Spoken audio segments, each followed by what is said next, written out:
ॐ श्री पंचवदनायाञ्जनेयाय नमः। ॐ अस्य श्री पंचमुख हनुमन्मन्त्रस्य ब्रह्मा ऋषिः गायत्री छन्दः पंचमुख विराट हनुमान् देवता। ह्रीं बीजं श्री शक्तिः क्रौकिलकं क्रूकवचं क्रयस्त्राय फट् इति दिग्बन्धः। श्री गरुड उवाच अथ ध्यानं प्रवक्ष्यामि शृणु सर्वाङ्गसुन्दर। यत्कृतं देवदेवेन ध्यानं हनूनतः प्रियम्। पञ्चवक्त्रं महाभीमं त्रिपञ्चनयनैर्युतं बाहुभिर्दशभिर्युक्तं सर्वकामार्थसिद्धिदम्। पूर्वं तु वानरवक्त्रं कोटिसूर्यसमप्रभम् दंष्ट्राकरालवदनं भ्रुकुटीकुटिलेक्षणम्। अस्यैव दक्षिणं वक्त्रं नरसिंहं महाद्भुतम् अत्युग्रतेजोवपुषं भीषणं भयनाशनम्। पश्चिमं गारुडं वक्त्रं वक्रतुण्डं महाबलं सर्वनागप्रशमनं विषभूतादिकृन्तनम्। उत्तरं सौकरं वक्त्रं कृष्णं दीप्तं नभोपमं पातालसिंहवेताल ज्वररोगादिकृन्तनम्। ऊर्ध्वहयाननं घोरं दानवान्तकरं परं येन वक्त्रेण विप्रेन्द तारकाख्यं महासुरम्। जघान शरणं तत्स्यात् सर्वशत्रुहरं परं ध्यात्वा पञ्चमुखं रुद्रं हनुमन्तं दयानिधिं। खड्गं त्रिशूलखड्वाङ्गं पाशमङ्कुशपर्वतं मुष्टिकौमुदीवृक्षं धारयन्तं कमण्डलुम्। भिन्दिपालं ध्यानमृदां दशभिर्मुनिपुङ्गवम् एतान्यायुधजालानि धारयन्त भजाम्यहम्। प्रेतासनोपविष्टं तं सर्वाभरणभूषितं दिव्यमाल्याम्बरधरं दिव्यगन्धानुलेपनं सर्वाश्चर्यमयं देवं हनुमद्विशतोमुखं पञ्चास्यमच्युतमनेकविचित्रवर्णवक्त्रं शशाङ्कशिखरं कपिराजवर्यं पीताम्बरादिमुकुटैरुपशोभिताङ्गं पिङ्गाक्षमाद्यमनिशं मनसा स्मरामि। मर्कटेशमहोत्साहं सर्वशत्रुहरं परं शत्रुसंहरमारक्ष श्रीमन्नापदमुद्धरम्। ॐ हरिमर्कटमर्कट मन्त्रमिदं परिलिख्यति वामतले यदि नश्यन्ति शत्रुकुलं यदि मुच्यति वामलता। ॐ हरिमर्कटाय स्वाहा। ॐ नमो भगवते पञ्चवदनाय पूर्वकपिमुखाय सकलशत्रुसंहारकाय स्वाहा।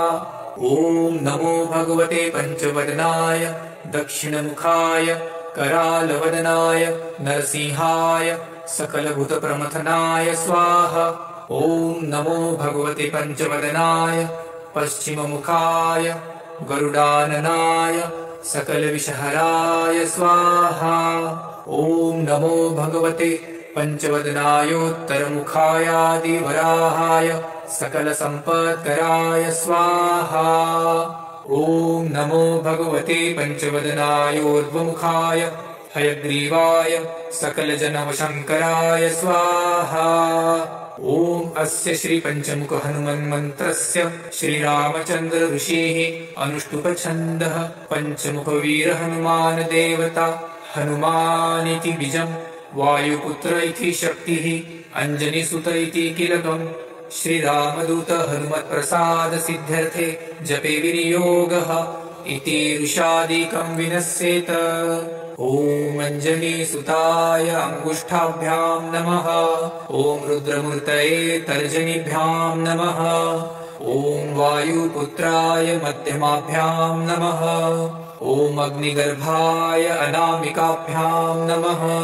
ॐ रामदूताय कनिष्ठिकाभ्यां नमः। ॐ पञ्चमुख हनुमते करतलकरपृष्ठाभ्यां नमः इति करन्यासः। ॐ अञ्जनीसुताय हृदयाय नमः। ॐ रुद्रमूर्तये शिरसे स्वाहा। ॐ वायुपुत्राय शिखायै वषट् ॐ अग्निगर्भाय कवचाय हुं ॐ रामदूताय नेत्रत्रयाय वषट् ॐ पञ्चमुख हनुमते अस्त्राय फट् पञ्चमुख हनुमते स्वाहा इति दिग्बन्धः। अथ ध्यानम्। वन्दे वानरनारसिंह खगराट्क्रोडाश्ववक्त्रान्वितम् दिव्यालङ्करणम् त्रिपञ्चनयनम् देवीप्यमानम् ऋचा हस्ताब्जैरसिकेटपुस्तकसुधारकुम्भाट्कुशाद्रीहलम् खट्वाङ्गम् फणिगुरुहम् दशभुजम् सर्वारिवीरापहम्। अथ मन्त्रः। ॐ श्रीरामदूतायाञ्जनेयाय वायुपुत्राय महाबलपरक्रमाय सीतादुःखनिवारणाय लङ्कादहनकारणाय महाबलप्रचण्डाय फाल्गुनसखाय कोलाहलसकलब्रह्माण्डविश्वरूपाय सप्तसमुद्रनिर्लङ्घनाय पिङ्गलनयनायामेतविक्रमाय सूर्यबिम्बफलसेवनाय दुष्टनिवारणाय दृष्टिनीरालङ्कृताय सञ्जीविनी सञ्जीविताङ्गदलक्ष्मणमहाकपिसैन्यप्राणदाय दशकण्ठविध्वंसनाय रामेष्टाय महाफाल्गुनसखाय सीतासहित रामवरप्रदाय षट्प्रयोगागमपञ्चमुखवीर हनुमन्मन्त्रजपे विनियोगः। ॐ हरिमर्कटमर्कटाय बं बं बं बं बं बं षट् स्वाहा। ॐ हरिमर्कटमर्कटाय फं फं फं फं फं फट् स्वाहा। ॐ हरिमर्कटमर्कटाय खें खें खें खें खें मारणाय स्वाहा। ॐ हरिमर्कटमर्कटाय लुं लुं लुं लुं लुं आकर्षितसकलसम्पत्कराय स्वाहा। ॐ हरिमर्कटमर्कटाय धं धं धं धं धं शत्रुस्तम्भनाय स्वाहा। ॐ टं टं टं टं टं कूर्ममूर्तये पञ्चमुखवीर हनुमते परयन्त्रपरतन्त्रोच्चाटनाय स्वाहा। ॐ कं खं गं घं डं चं चं जं झं त्रं टं ठं डं ढं नं तं थं दं धं नं पं फं बं भं मं यं रं लं वं शं शं सं हं रं शं स्वाहा इति दिग्बन्धः। ॐ पूर्वकपिमुखाय पञ्चमुख हनुमते टं टं टं टं टं सकलशत्रुसंहारणाय स्वाहा।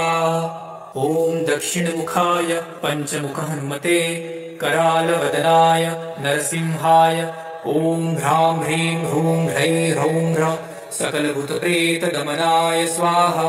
ॐ पश्चिममुखाय गरुडाननाय पञ्चमुख हनुमते मं मं मं मं मं सकलविषहराय स्वाहा। ॐ उत्तरमुखाय देवराहाय लं लं लं लं लं नृसिंहाय नीलकण्ठमूर्तये पञ्चमुख हनुमते स्वाहा। ॐ ऊर्ध्वमुखाय हयग्रीवाय रुं रुं रुं रुं रुं रुद्रमूर्तये सकलप्रयोजननिर्वाहकाय स्वाहा।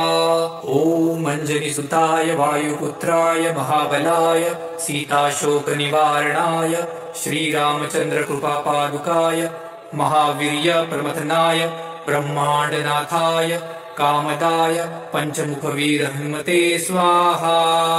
भूतप्रेतपिशाच ब्रह्मराक्षसशाकिनी डाकिन्यन्तरिक्षग्रह परयन्त्रपरतन्त्रोच्चाटनाय स्वाहा। सकलप्रयोजननिर्वाहकाय पञ्चमुखवीर हनुमते श्रीरामचन्द्रवरप्रसादाय जं जं जं जं जं स्वाहा। इदं कवचं पठित्वां तु महाकवचं पठेन्नरः एकवारं जपेत् स्तोत्रं सर्वशत्रुनिवारणम् द्विवारं तु पठे नित्यं पुत्रपौत्रप्रवर्धनम् त्रिवारं च पठे नित्यं सर्वसम्पत्करं शुभम् चतुर्वारं पठे नित्यं सर्वरोगनिवारणम् पञ्चवारं पठे नित्यं सर्वलोकवशङ्करम् शङ्कारं च पठे नित्यं सर्वदेववशङ्करम् सप्तवारं पठे नित्यं सर्वसौभाग्यदायकम् अष्टवारं पठे नित्यमिष्टकामार्थसिद्धिदम् नववारं पठे नित्यं राजभोगमवाप्नुयात् दशवारं पठे नित्यं त्रैलोक्यज्ञानदर्शनम् रुद्रावृत्तिं पठे नित्यं सर्वसिद्धिर्भवेत् ध्रुवम् निर्बलो रोगयुक्तश्च महाव्याध्यादिपीडितः कवचस्मरणेनैव महाबलमवाप्नुयात् इति श्रीसुदर्शनसंहितायां श्रीरामचन्द्रसीताप्रोक्तं श्रीपञ्चमुखहनुमत्कवचं सम्पूर्णम्।